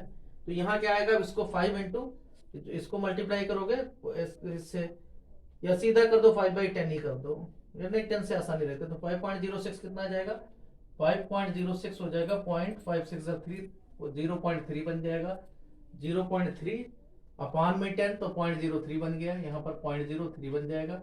इसी तरीके से यहाँ पर 2 से मल्टीप्लाई करोगे 0.08, तो 0.08 फिर से मल्टीप्लाई करोगे 10 से, तो यहाँ आ जाएगा 0.008, ये बन जाएगा। इसी तरीके से यहाँ पर 0.09 आएगा, तो पॉइंट में 009, तो ये सभी जोड़ लेंगे तो 0.389 करके आ जाना चाहिए, 0.0389। तो देखते हैं कौन सा ऑप्शन सही है। ये था हमारा third question, the total probability committing the error processing is the total probability of committing an error in processing the form is, नहीं इसमें ये नहीं पूछा, ये टोटल प्रोबेबिलिटी आपका पूछा गया यहाँ पर, टोटल प्रोबेबिलिटी आपका यहाँ 8 9 17, ये आपका कुछ यहाँ गलत है, 0.3 से मल्टीप्लाई करके क्वेश्चन है ये हमारा, कौन सा पार्ट था, क्वेश्चन नंबर 3 था, the total probability of committing an error in processing, केवल प्रोसेस में पूछा गया है, तो टोटल प्रोबेबिलिटी तो यहाँ पर आ जाएगा आपका, सीधा यही आ जाएगा, ये थर्ड पार्ट में केवल प्रोसेस का पूछा गया, तो प्रोसेस का तो 1 आएगा, मीन्स कितने में बांटा गया है, फाइनल एरर का नहीं पूछा गया है, प्रोसेसिंग का, मीन्स प्रोबेबिलिटी आपको प्रोसेसिंग का पूछा है, प्रोबेबिलिटी ऑफ प्रोसेसिंग, तो प्रोसेसिंग मतलब टोटल 1 आना चाहिए, मीन्स क्या है सबको जोड़ लिया गया है 50, 50/100, तो यहाँ पर आपको 50/100 थर्ड पार्टी हमने आधा फोर्थ पढ़ दिया, तो 50, 20, 30 सब जोड़ जाएगा, मीन्स 1। तो प्रोबेबिलिटी ऑफ सैंपल स्पेस पूछ रखा है, तो सैंपल स्पेस का मीन्स पूरी प्रोबेबिलिटी कितनी आ जाएगी सैंपल स्पेस की, ये 1 होती है, तो ये 1 वाला ऑप्शन सही हो जाएगा, डी ऑप्शन सही है, तो यहाँ पर डी ऑप्शन सही है। फोर्थ पार्ट में पूछा गया, the manager of the company wants to do a quality check, during inspection he selects a form at random from the day's output of processing forms. If the form selected at random has an error, the probability that the form is not processed by Vinay. तो probability पहले विनय का देख लेते हैं, probability आप विनय का इधर हम कर लेते हैं, फिर वो पार्ट बाद में करते हैं। फोर्थ पार्ट में पूछा गया है कि प्रोबेबिलिटी पहले विनय का देख लेते हैं कि विनय का कितना, तो probability by Vinay where error is already taken, तो ये वाला बीच वाला ऊपर आ जाएगा, तो यहाँ कितना आ जाएगा 20/100, 20/100 इंटू में 0.04 और डिवाइडेड बाई कितना आ जाएगा, यहाँ डिवाइडेड बाई ये सभी जुड़ जाएंगे, तो सभी जुड़ेंगे तो यहाँ कितना आ जाएगा 50/100 इंटू 0.06, इसी तरीके से यहाँ पर प्लस में ये वैल्यू 20/100 इंटू 0.04 और प्लस में यहाँ पर आ गया 30/100 इंटू 0.03। ये सभी जोड़ लेंगे, जोड़ने पर क्या आ जाएगा 100 सबके कैंसिल हो जाएंगे और 0 भी कैंसिल ही कर दो। तो यहाँ नीचे वाला भी आपका इस तरीके से कैंसिल हो गया। तो ऊपर आ गया 2/100 मीन्स आ गया 0.082 भी कॉमन नहीं, चलो छोड़ो 0.08 ऊपर आ गया। नीचे आ जाएगा 5 को 0.06 से मल्टीप्लाई करोगे तो 5 6 30 आ गया और 2 के बाद 0, इसका मतलब क्या होगा 0.5 6 30। तो डेसिमल 2 के बाद आया तो 0.3 आया, यहाँ 0.3 आ गया इसमें। इसी तरीके से यहाँ पर मल्टीप्लाई करके 100 यहाँ कट कर रखा है, इसकी वजह से यहाँ कितना आ जाएगा 0.08 आ गया। इसी तरीके से इस तरफ आ जाएगा तो प्लस में 0.09 आया, ये आ गया। वही चीज हमने यहाँ पर जब किया था तो 0.009 0.00 क्योंकि 0.10 भी रहा होगा 0.03, ठीक है। तो यहाँ आपको सिंप्लीफाई करोगे तो आपका ये आपका डेसिमल हटा दो, यहाँ से ये हटा दो, ये हटा दो, ये हटा दो, तो ये आ जाएगा 8 और नीचे आ जाएगा 38 और 9 47। तो ये आ जाएगा 8/47। तो आ गया 8/47 यहाँ आ रहा है 8/47। तो विनय का होने का हुआ। तो इसमें पूछा गया है कि विनय का ना होने का, तो ना होने का कितना आ जाएगा 1 माइनस प्रोबेबिलिटी ऑफ विनय, ये वाला। तो यहाँ क्या आ जाएगा 1 में से इसको माइनस कर दो 8/47 को, तो कितना आ जाएगा 8 में से 39 आ जाएगा 39। तो यहाँ ऑप्शन में दे रखा है, इसका मतलब कुछ मिस्टेक है यहाँ। 38 और 9 47 बिल्कुल सही है, लेकिन क्वेश्चन में शायद कहा गया है यहाँ पर if the form selected at random has an error. जब विनय का पूछा गया है, यहाँ हमने क्या किया सोनिया का निकाल दिया है। एक सेकंड, ये आपका ऊपर का पार्ट है विनय का, विनय का ये वाला है। विनय का कितना हो जाएगा 50/100 इंटू 0.06, ये गड़बड़। तो यहाँ क्या आ जाएगा ये 0.3 आ जाएगा, यहाँ पर आ जाएगा 0.30। तो जब हटाओगे तो 30 आ जाएगा। तो यहाँ आ गया 30/47, वही गलत था। तो आंसर क्या आ जाएगा 17/47। हमें विनय का चाहिए, विनय ये पहला वाला विनय, हमने सोनिया का निकाल दिया था। तो कितना आ जाएगा 17/47।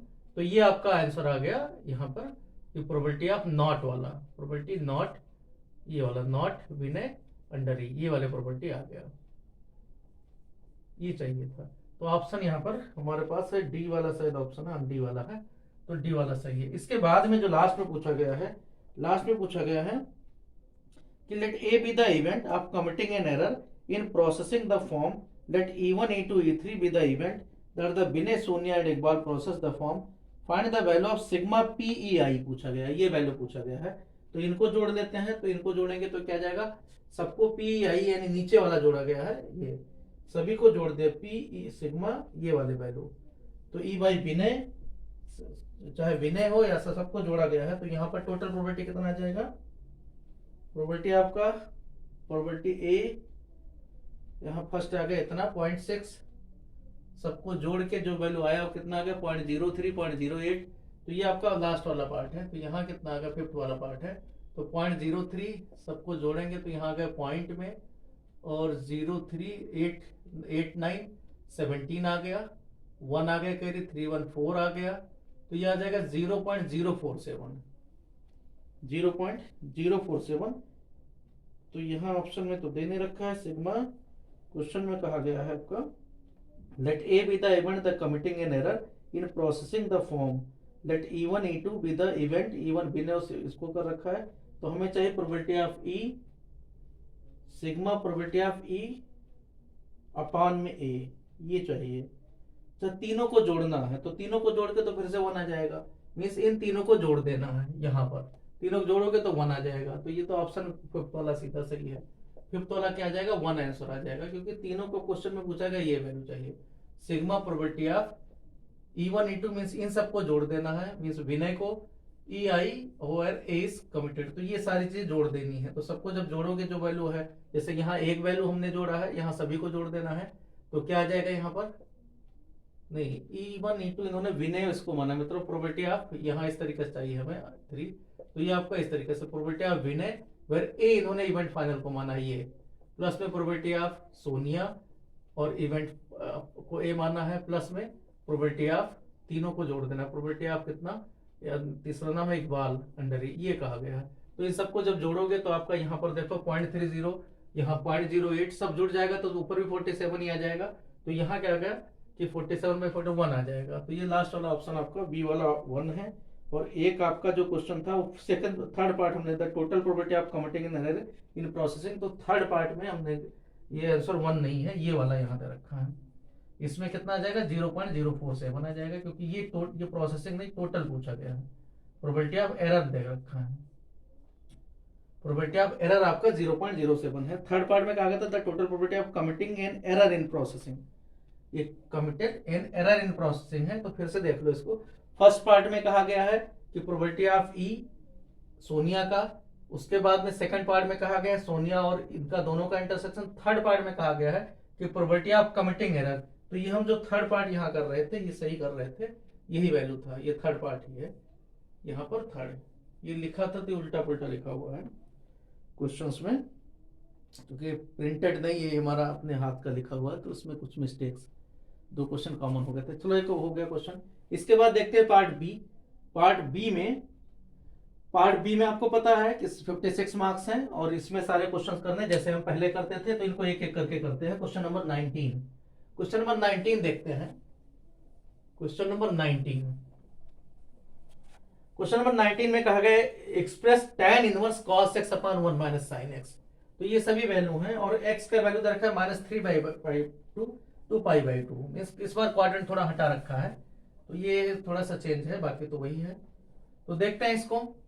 क्वेश्चन नंबर 19, क्वेश्चन नंबर 19 में देखिए, क्वेश्चन नंबर 19 में एक्सप्रेस tan इनवर्स ऊपर है cos x divided by 1 minus sine x। तो बिल्कुल बेसिक है।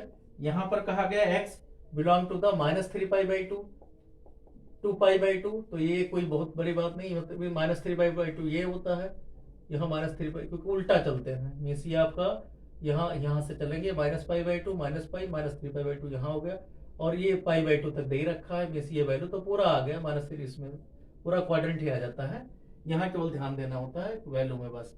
तो ये इसमें कुछ फर्क नहीं पड़ेगा, क्योंकि tan इनवर्स माइनस अपने आप ही बाहर आ जाता है, tan इनवर्स में कोई फर्क नहीं पड़ता। यहाँ cos x का रखा है, cos x का फॉर्मूला रख देते हैं, cos square x/2 minus sine square x/2, और 1 माइनस साइन x होता है 1 माइनस साइन x आपका आ जाएगा 1 माइनस साइन x होता है cos x/2, और यहाँ पर माइनस साइन x/2 का होल स्क्वायर इस फॉर्म में आ जाता है। तो यहाँ देखो एक पावर कैंसिल हो जाएगा, एक पावर यहाँ माइनस अपने आप यहाँ, तो इससे कुछ फर्क नहीं पड़ता यहाँ। तो tan इनवर्स एक अपने आप ही माइनस वाला हट जाएगा, तो बच जाएगा cos x/2 plus sign x/2, a square minus b square वाले फॉर्मूले से यहाँ पर खोला गया। यहाँ क्या आ जाएगा cos x/2 minus sign x/2, इधर cos x/2 से डिवाइड कर देते हैं, तो tan इनवर्स से ऊपर बन गया 1 प्लस tan x/2, यहाँ हो जाएगा 1 माइनस tan x/2। ये पता है फॉर्मूला होता है π/4, tan इनवर्स ये होता है tan π/4 प्लस x/2 का। तो यहाँ पर ये आपका कैंसिल हो जाता है tan इनवर्स tan, और बचता है क्या है π/4 प्लस में x/2। तो ये आंसर हो गया π/4 प्लस में x/2। इसी तरीके से क्वेश्चन नंबर 20 में कहा गया है let A is a square matrix of order 3 such that A square equal to 2A दे रखा है। तो पता क्या करना है, then find the value of determinant A। Determinant A का वैल्यू पता करना है, ये पता करना है डिटरमिनेंट A का। तो ये देखो A square equal to 2A है, इसका मतलब क्या हो गया, ऑर्डर 3 दे रखा है, ऑर्डर ऑफ A देना पड़ेगा क्योंकि यहाँ पर डिटरमिनेंट की बात है, ऑर्डर ऑफ A 3 दे रखा है। तो यहाँ क्या हो जाएगा, A स्क्वायर का डिटरमिनेंट देखेंगे तो कितना आ जाएगा, यहाँ पर 2A का डिटरमिनेंट, अब ये 3 बार है तो 2 पावर 3 आ जाएगा आगे, 2 power 3 into determinant of A, ये आ जाएगा। अब यहाँ क्या है, A स्क्वायर को क्या लिख सकते हैं, डिटरमिनेंट A का स्क्वायर। यहाँ देखो द डिटरमिनेंट या तो डिटरमिनेंट A 0 होगा, इसको अलग ले आए, डिटरमिनेंट A का स्क्वायर माइनस में 2 क्यूब में 8 इंटू डिटरमिनेंट A, ये वैल्यू 0 आना चाहिए क्योंकि नंबर का गेम आ गया। तो इसका मतलब डिटरमिनेंट A कॉमन है, यहाँ डिटरमिनेंट A -8 आएगा इक्वल टू 0। तो या तो डिटरमिनेंट A का वैल्यू 0 होगा या फिर 8 होगा, तो यहाँ पर 2 वैल्यू आ सकते हैं। इसी का आर पार्ट है। आर पार्ट में कहा गया है क्वेश्चन नंबर 20 का ही कि ए इक्वल टू दे रखा है 3 1 माइनस 1 2 ये दिया हुआ है। तो सो दैट आपको पता क्या करना है, A square minus 5a plus 7i equal to 0। तो ये आप प्रूव कर सकते हो, आपको पता है। अगर हमारा वीडियो देखोगे तो इसमें देख लेना कि उसमें हमने बहुत जल्दी दे रखा है कि इसका क्या होता है, करेक्ट इक्वेशन होता है ये हर एक का। तो करेक्टरिस्टिक इक्वेशन इसका क्या आएगा, ए स्क्वायर माइनस में यहाँ पर जो इनका डायगोनल होता है माइनस 5a और बाकी डिटरमिनेंट आता है इनका, डिटरमिनेंट इनका 6 प्लस 1 7 है, प्लस में 7i इक्वल टू 0। तो ये प्रूफ हो जाएगा, ये प्रूफ हो जाएगा इससे। या फिर आप कह सकते हो इसको ए स्क्वायर करके और ये वैल्यू रख दोगे। तो ये सब आपका वर्क है। उसके बाद हेंस फाइंड ए इनवर्स, फिर इससे ए इनवर्स, तो ए इनवर्स दोनों तरफ ऑपरेट करते हैं। A inverse A square minus 5a plus 7i equal to 0। तो यहाँ क्या आ जाएगा, ए इनवर्स ऑपरेट करोगे तो A inverse minus 5 A inverse means identity होता है, प्लस में 7 ए इनवर्स इक्वल टू 0। तो इस तरीके से ए इनवर्स इक्वल टू क्या आ जाएगा, -1/7, ये उस तरफ गया -1/7 और यहाँ हो जाएगा ये ए आया और a माइनस 5i। तो इसका मतलब क्या हो गया कि -1/7 और केवल हमें यही डायगोनल के एलिमेंट में 5 माइनस करना, 3 - 5 -2 होगा, 1 अपनी जगह रहेगा और इसी तरीके से -1 अपनी जगह रहेगा और 2 में -5 करोगे तो -3 हो जाएगा। तो इस तरीके से आप माइनस से मल्टीप्लाई कर देना, तो 1/7 ये हमारा जो 2/7, यहाँ -1/7, इसी तरीके से यहाँ पर 1/7 और ये आपका आ जाएगा 3/7। तो ये वैल्यू हो जाता है 2 3, तो यहाँ पहुंच गया और ये आपका चेंज हो गया। तो ये आपका ए इनवर्स मिल जाएगा। इसी तरीके से देखते हैं क्वेश्चन नंबर 21, कहा गया find the value of K so that 1 minus cos K x, कोई लिमिट का क्वेश्चन दे रखा है इस बार कि 1 माइनस कॉस के फॉर्म में 1 माइनस कॉस के एक्स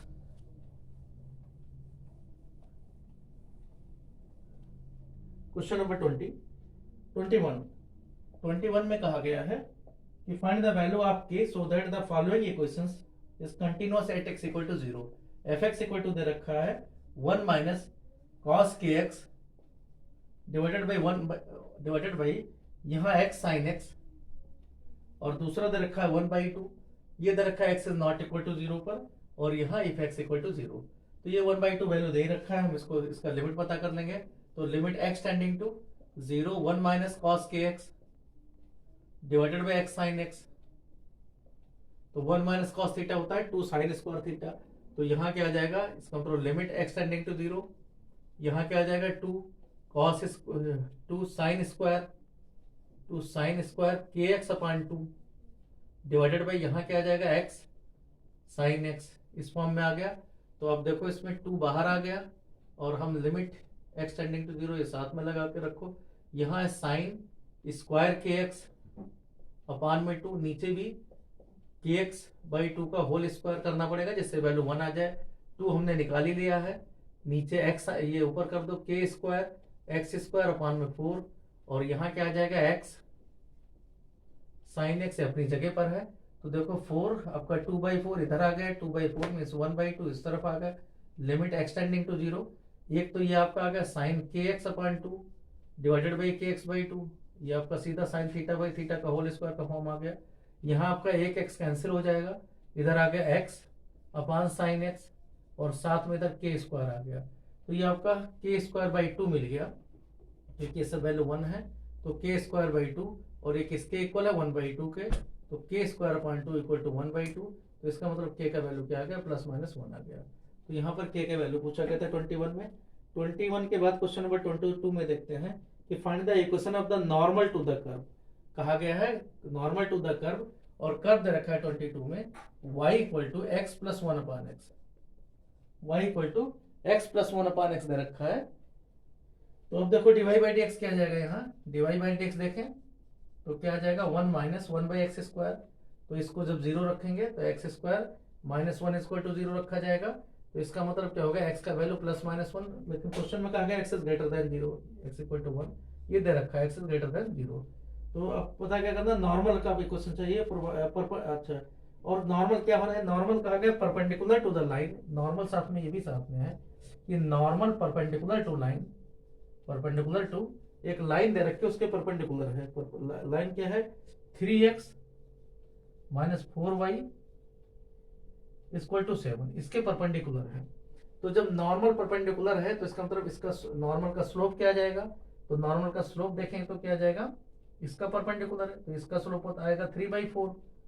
देखो slope of 3x minus 4y equal to 7 का स्लोप -a/b होता है, -a/b तो क्या आ जाएगा -3/-4 में 3/4 आ जाएगा। तो इसका स्लोप किसका, इसके तो हमें नॉर्मल का स्लोप क्या, इसका परपेंडिकुलर है, मीन्स क्या है यहाँ पर देखें इसका परपेंडिकुलर मीन्स -4/3, लेकिन वो नॉर्मल का स्लोप है, ये ध्यान रखना है। तो dy/dx एक तरीके से यही हो गया। दूसरे लैंग्वेज में हम समझ लेते हैं, क्योंकि हमें क्या कहा गया, नॉर्मल का परपेंडिकुलर, तो नॉर्मल का परपेंडिकुलर मीन्स dy/dx ही हो गया, क्योंकि नॉर्मल का स्लोप क्या होता है -1 dy/dx होता है। तो यहाँ देखो क्या है, आप देखो ये तो इस लाइन का स्लोप रहा, लेकिन स्लोप ऑफ नॉर्मल क्या है, स्लोप ऑफ नॉर्मल इसका परपेंडिकुलर है, मीन्स क्या है कि -1/3/4 है, मीन्स क्या है -4/3 है। ये नॉर्मल का स्लोप दे रखा है, लेकिन नॉर्मल का स्लोप होता है कितना है, -1/dy/dx होता है। तो ये किसके इक्वल है, -1/3/4 के इक्वल है।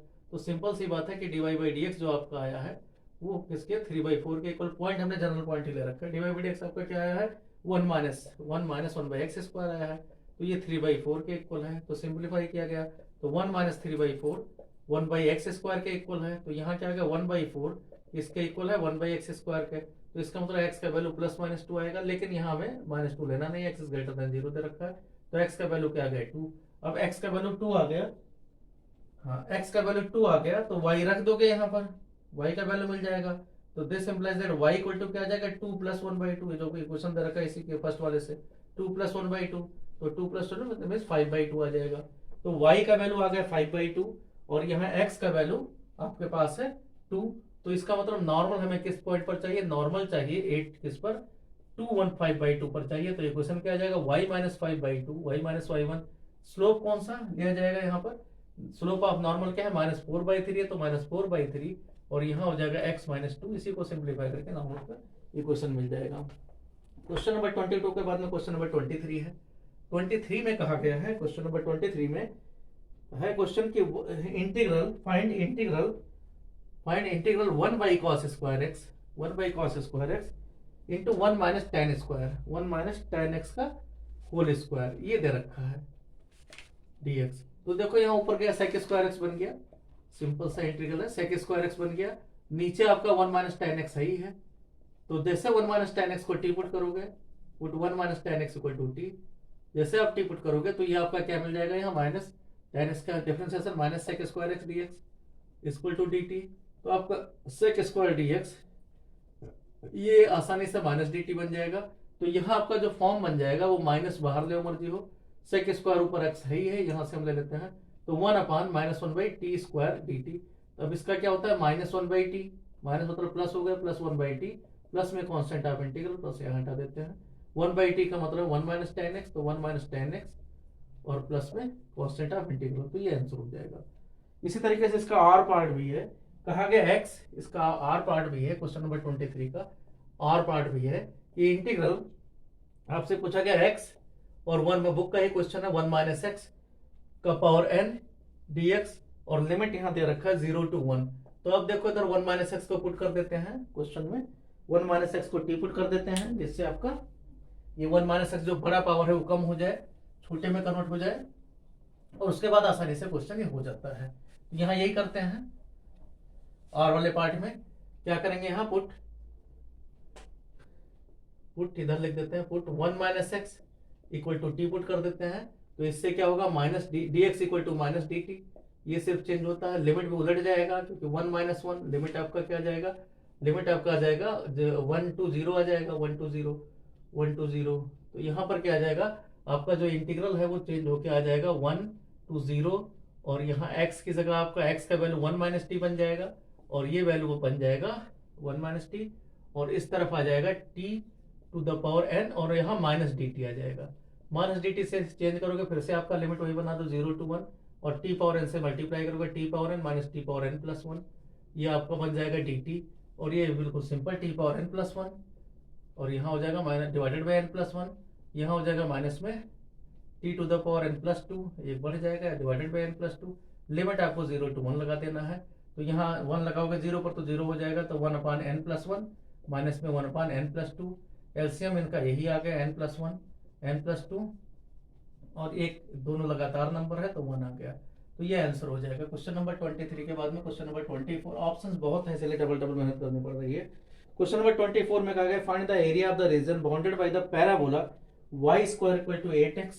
कहा गया कोई parabola y square equal to 8x और साथ में कहा गया the line x equal to 2 and the line x equal to 2 के बीच में जो एरिया है। तो यहाँ देखो y square equal to 8x इस तरफ जाएगा x एक्सिस की तरफ, ये आपका y square equal to 8x है और साथ में कहा गया x इक्वल टू 2 कोई लाइन है, तो एरिया कौन सा, ये दोनों आ जाएंगे, सिमेट्री रहेगा। यहाँ आपका 0 to 2, 0 पॉइंट रहेगा, ये 0 0 है, तो आपको यहाँ पर एरिया क्या मिल जाएगा, एरिया आपका आ जाएगा, सिमेट्री है दोनों तरफ है तो ट्वाइस ऑफ द नीचे वाला एरिया भी आ जाएगा, ट्वाइस ऑफ द लिमिट क्या आ जाएगा 0 to 2 y dx, y मतलब 8 रूट 8x dx, ये टर्म्स आ गया। 8 मीन्स 2 रूट 2, तो 2 रूट 2 एक 2 पहले से ही है, यहाँ पर ये बाहर आ गया, यहाँ रूट x dx ये फॉर्म बन गया 0 to 2 में, ये टर्म्स आ गया।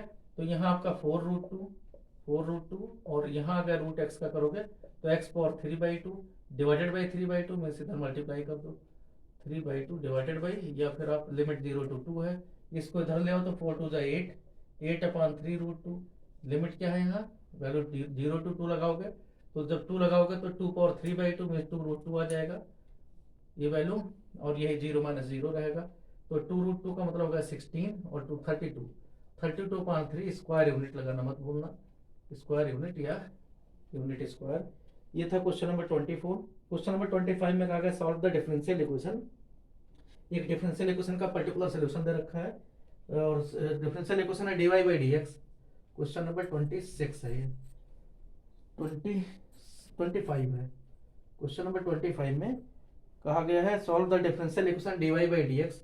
तो डिफरेंशियल इक्वेशन में बहुत कंफ्यूजन है बच्चों को कि कौन सा आएगा कौन नहीं आएगा, पूछते रहते हैं, तो यहाँ सीबीएसई सैंपल पेपर से पता चल जाएगा कि क्या चीज घटा है आपको। यहाँ कोशक y है और ये दे रखा है y 0 इक्वल टू 0, ये 0 0 से पास हो रहा है कोई कर्व जो बनेगा। यहाँ देखो इस तरफ ले आओगे तो यह आ जाएगा साइन y, क्योंकि कोशक y इस तरफ लाओगे तो साइन y dy और दूसरी तरफ आ जाएगा x³ dx। सिंप्लीफाई करोगे तो साइन y का होता है minus cos y equal to दूसरी तरफ क्या मिल जाएगा x पावर 4/4 प्लस में कांस्टेंट ऑफ इंटीग्रल, ये फॉर्म बनेगा। ये 0 0 से पास हो रहा है तो 0 रखोगे तो इधर आ जाएगा -1, इस तरफ आ जाएगा 0 प्लस c, तो c का वैल्यू -1 रख देना है, बाकी वही है, तो ये आपका minus cos y equal to इस फॉर्म में बन जाएगा। उस तरफ ले जाओ तो कॉस इनवर्स पे भी लिख सकते हो। ये था आपका क्वेश्चन नंबर 25। क्वेश्चन नंबर 26 देखते हैं, find the area of the parallelogram which sides are diagonal are represented by coinitial vectors. करे कोई आपको पता करना है, यहाँ पर ज्यादा स्पेस चाहिए, हम हटाते हैं इसको। तो यहाँ पर आपको क्वेश्चन नंबर में कहा गया है कोई एक रेक्टेंगल, एक पैरेललोग्राम दे रखा है, पैरेललोग्राम के डायगोनल दिया हुआ है और एक साइड दे रखा है और कहा गया दोनों कोइनिशियल हैं, दोनों वेक्टर जो डायगोनल और ये दोनों कोइनिशियल हैं। कोइनिशियल का मतलब क्या है, वेक्टर अगर कोइनिशियल है तो इसका मतलब जो आपका लेंथ ब्रेथ है उनको जोड़ के बनाया जाता है, अभी डायग्राम से बताते हैं। क्वेश्चन नंबर 26 देखिए, क्वेश्चन नंबर 26 में कहा गया कोइनिशियल वेक्टर है जो पैरेललोग्राम है उसका एरिया पता करना। कोइनिशियल वेक्टर है, एक वेक्टर ये मान लो वेक्टर ए दे रखा है और दूसरा वेक्टर ये मान लो हम पहले पैरेललोग्राम बना लेते हैं, यहाँ पैरेललोग्राम बना लेते हैं, एक वेक्टर ये और दूसरा इसका डायगोनल दे रखा है। तो ये नहीं पता है, बी नहीं पता है, तो हमें पता है ए प्लस बी मिलके ये डायगोनल बनता है, जो आपका नाम ही रख देते हैं ए बी सी डी, इस तरीके से बना रखा है। इसके एरिया पता करना, तो डायगोनल होता क्या है, डायगोनल आपका डायगोनल वेक्टर इक्वल टू, इसको डी वेक्टर मान लेते हैं, तो diagonal D vector equal to क्या होगा, A vector plus B vector, D means diagonal है, हम लिख नहीं रहे हैं, डायगोनल डी वेक्टर मान लो ए प्लस बी होता है। तो यहाँ डायगोनल दिया हुआ है क्योंकि दोनों कोइनिशियल है, एक ही पॉइंट मान लो ये पॉइंट ए से जा रहे हैं, तो यहाँ क्या है डायगोनल वेक्टर आपका दे रखा है। कोइनिशियल वेक्टर में पहला वेक्टर आपका वन साइड, पहला साइड दे रखा है, दूसरा डायगोनल है, तो साइड आपको दे रखा है ए प्लस, मान लो ए वेक्टर को दे रखा है आई माइनस जे और प्लस में के, ये वेक्टर दे रखा है, और डायगोनल आपको दिया हुआ है 4i प्लस 5k, ये दे रखा है 4i प्लस में 5k, तो ये दिया हुआ है। तो यहाँ से बी वेक्टर पता करोगे, बी वेक्टर इसमें से माइनस हो जाएगा डी माइनस से, डी वेक्टर माइनस ए वेक्टर, तो डी वेक्टर में से ए माइनस करोगे तो 4i में से 3i माइनस 3i बचा, यहाँ 0 है तो प्लस जे बच गया, जे है ही नहीं यहाँ, 5 के में से 1 के तो 4 के, ये बन गया। अब आपको क्या चाहिए, एरिया क्या होता है, एरिया पैरेललोग्राम होता है, एरिया पैरेललोग्राम इक्वल टू होता है vector A cross B vector का मैग्नीट्यूड। तो यहाँ वही पहले मैं इसको i cap j cap k cap, A का लिख देते हैं, ए के है 1 -1 1, ये सब कोफिशिएंट होते हैं, यहाँ 3 और 1 और 4, इन्हीं को सॉल्व करते हैं। तो सॉल्व करके पहले जो कुछ है उसका मैग्नीट्यूड कर लेना है। तो -4 -1 मीन्स -5 आई कैप, ये वैल्यू। जे कैप कितना आ जाएगा, 3 -4 माइनस जे कैप, तो यहाँ आपका कितना आ जाएगा 3 4 -3, ठीक है। के कैप आ जाएगा 1 + 3 4 के कैप आ जाएगा, ये मिल गया। इसी का डिटरमिनेंट पता कर लेना है, तो कितना आ जाएगा 25 + 1 प्लस में 16, तो √42 आ गया 25, हाँ √42 यूनिट, जो भी है यूनिट दे रखा है, यूनिट लिख दो। तो ये आपका क्वेश्चन नंबर था 26। क्वेश्चन नंबर 27 देखते हैं। क्वेश्चन नंबर 27 में कहा गया है, find the vector equation of the plane that passes through, vector equation of the plane that passes through the point 1 0 0। केवल एक वेक्टर इक्वेशन पता करना है इस तरीके से, जो पासेस थ्रू, मान लो 1 0 0 से पास हो रहा है, एक तो ये कंडीशन है, and contains the line R vector equal to lambda J, और ये वेक्टर जिसको एक लाइन को कंटेन कर रहा है, r vector equal to lambda j vector. तो पहले देखो सर, ये कोई वेक्टर दे रखा है और एक लाइन को कंटेन कर रहा है, तो लाइन को अगर सिंपल फॉर्म में करें तो r vector equal to line जो जिसको कंटेन, जो लाइन इसके अंदर है वो क्या आ जाएगा 0i मीन 0 0 0, इससे पास हो रहा है, प्लस में लैम्डा टाइम्स यहाँ आपका 0 1 0, इस तरीके से एक कोई लाइन है। तो अब देखो लाइन का अगर हम देखें तो लाइन का डायरेक्शन रेशियो दे रखा है, यहाँ एक नहीं पता है, तो जो ये पॉइंट दिया जाता है ए वेक्टर से, और यहाँ कैपिटल ए वाले से हम पता कर लेते हैं, एक कोई लाइन बना लेते हैं। तो यहाँ के आगे इसको पी पॉइंट मान लेते हैं। तो आपका सबसे पहले AP point means AP vector पता कर लेते हैं। एपी वेक्टर क्या आ जाएगा, यही रह जाएगा 1 - 0 मीन्स 1 0 0 ही रह जाएगा, मीन्स ये आपका आई कैप ही रह गया एपी वेक्टर। अब आपका नॉर्मल क्या मिलेगा, नॉर्मल वेक्टर क्या आ जाएगा, नॉर्मल इन्हीं का क्रॉस होता है, तो आपका क्या आ जाएगा यहाँ पर बी वेक्टर आपका ये है, तो आई क्रॉस और ये आपका जे, तो आई क्रॉस जे का मतलब है के कैप, ये आपका जे कैप ही है, इस हिस्से को जे कैप कहते हैं, ये आपका जे कैप लिखा हुआ है वैसे। तो इसका डायरेक्ट एन वेक्टर क्या आ गया इतना, तो इसका इक्वेशन क्या आ जाएगा, इक्वेशन क्या आ जाएगा आर वेक्टर माइनस में ये वाला जो पॉइंट दे रखा है जिसको कंटेन कर रहा है ये 1 0 0, तो आर माइनस आई, और साथ में क्या आ जाएगा डॉट के वेक्टर में dot n vector equal to 0, ये फॉर्म होता है, तो आर डॉट इसकी जगह के रख देना, और यहाँ क्या आ जाएगा इक्वल टू आई डॉट के, आई डॉट के का वैल्यू 0 होता है, तो यहाँ क्या आ गया equation are dot k vector equal to 0, या फिर आपको कार्टेशियन इक्वेशन अगर कहा गया है, वेक्टर इक्वेशन ही कहा गया है, कार्टेशियन इक्वेशन कहा जाता है, तो वहां से भी क्या आ जाएगा यहाँ आर डॉट के कैप ही है, r means x y z सब होता है, तो जेड इक्वल टू 0 एक तरीके से ये वैल्यू हो जाएगा। तो यहाँ क्योंकि आर मीन्स होता है एक्स आई वाई, तो आई जे के साथ सब कट जाएगा, तो ये यही केवल वेक्टर इक्वेशन पूछा गया, ये आंसर हो गया वेक्टर इक्वेशन। क्वेश्चन नंबर 27 के बाद क्वेश्चन नंबर 28 देखते हैं। 28 में कहा गया refrigerator box contains 2 milk chocolates and 4 dark chocolates.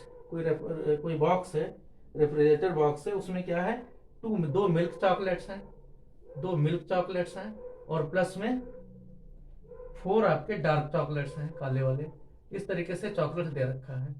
अच्छा, अब पता क्या करना है, इसमें पता करना है 2 chocolates are drawn at random. अब दो चॉकलेट एक साथ ही लेना है, रैंडम कहा गया 1 by 1 नहीं लेना है। तो पता क्या करना, find what is the most likely outcomes, नहीं find the probability distribution of the number of milk chocolates, ये पूछा गया। 2 को चॉकलेट लेने हैं, मिल्क वाले लेने हैं, तो कितना आ जाएगा मिल्क वाले मीन्स क्या हो जाएगा, जो प्रोबेबिलिटी आपका सक्सेस है वो कितना आ जाएगा, सक्सेस का यहाँ मत लिखो, एक तरीके से मिल्क चॉकलेट